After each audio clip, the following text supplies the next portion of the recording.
What's happening, guys? Welcome back to the channel. Gonna be installing headers today on the V. It's probably about 5 o'clock in the afternoon right now. Finally got some shade over here on this side of the house. Let's see where we last left off. Alright, on the last video we left off, got done installing the blower and hooking up the injectors and coils and catch can. Installed the new DSX idler pulley with bracket.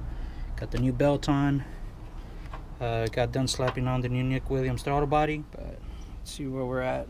So probably gonna have to take off all these spark plugs, wires and spark plugs out to get these headers out on both sides.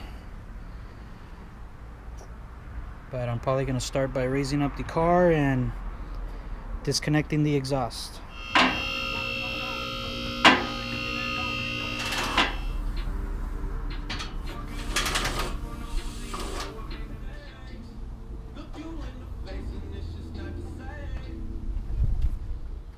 Alright, got the exhaust off. Got the steering shaft taken off, 2 11mm bolts. Like I said, always good to mark both sides so you know when you install the shaft piece back on which way it goes. Spark plug wires out. I also removed the oil dipstick. It was a 15mm bolt. Got all my spark plug wires out right here. Next is gonna be removing the header bolts and the manifolds come out. These right here make life super easy. Alright, got the old factory manifolds out. Right over here, got a lazy ass Charles. Slumped. Get that good stretch. Oh yeah, that's right. Let's do a quick comparison. These are the factory manifolds. These are the new Texas Speed headers. Very nice. Cool thing about Texas Speed, they send you header gaskets, AC Delco, and they send O2 extensions. Pretty cool. So I noticed that the manifold gaskets says manifold side, and then over here on this side it says down, so that way you don't mix it up. Alright, I got the passenger header started. Got all the bolts hand started over here. I'm using the jack to hold the end of the collector. Makes life easier. Alright, just got done torquing all the 13mm bolts for the headers. First pass I did 11 foot-pounds. The second pass I did 15 foot-pounds. So Charles, ready to clock out or what? Yeah, he said he's done for the night. So we'll continue this video tomorrow. Alright, morning Charles. Got the headers installed. As you can see, they're in there. Got the O2s connected. Sorry for the wind, it's super windy out here. But got the some zip ties on the O2s. Got it away from the header. It's a nice clearance. Good amount. Same thing over here. Zip ties. I also heat wrapped the alternator wire right there.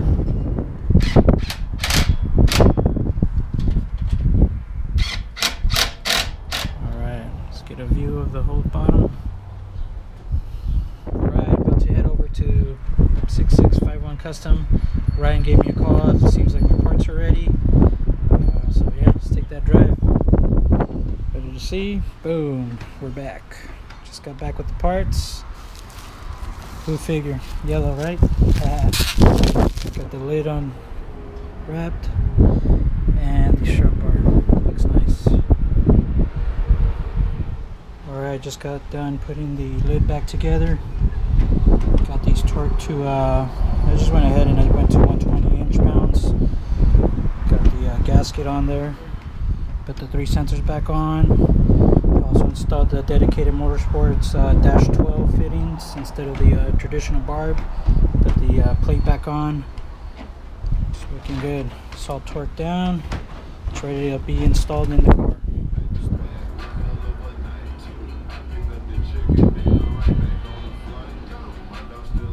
Alright, the blower lid is done. I ended up doing 100 inch-pounds on the first pass.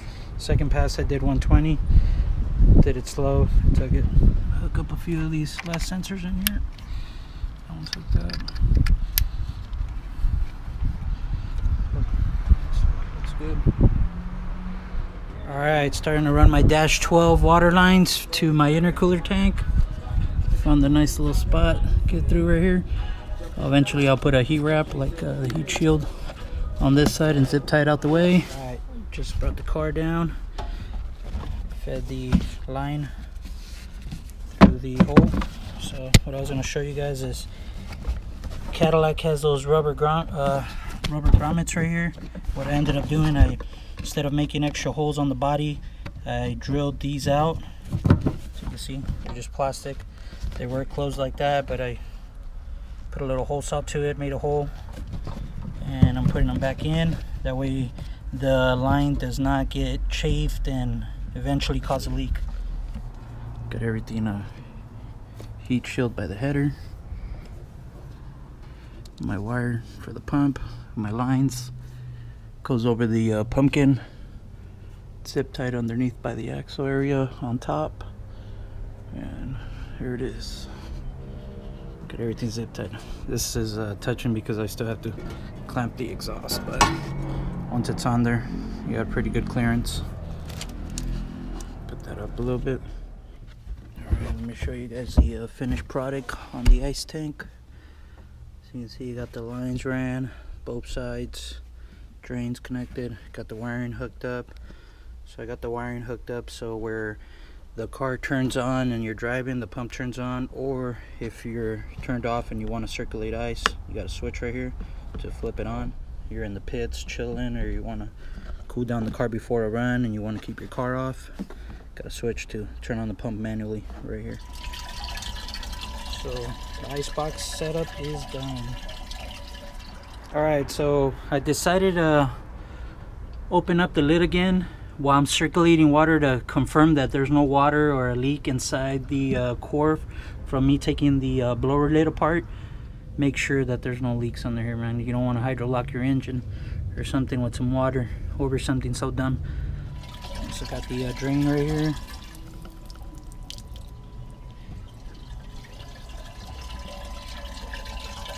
A little time consuming because I wanted to run it nice and clean, but it's all done. There it is. It's all wrapped up.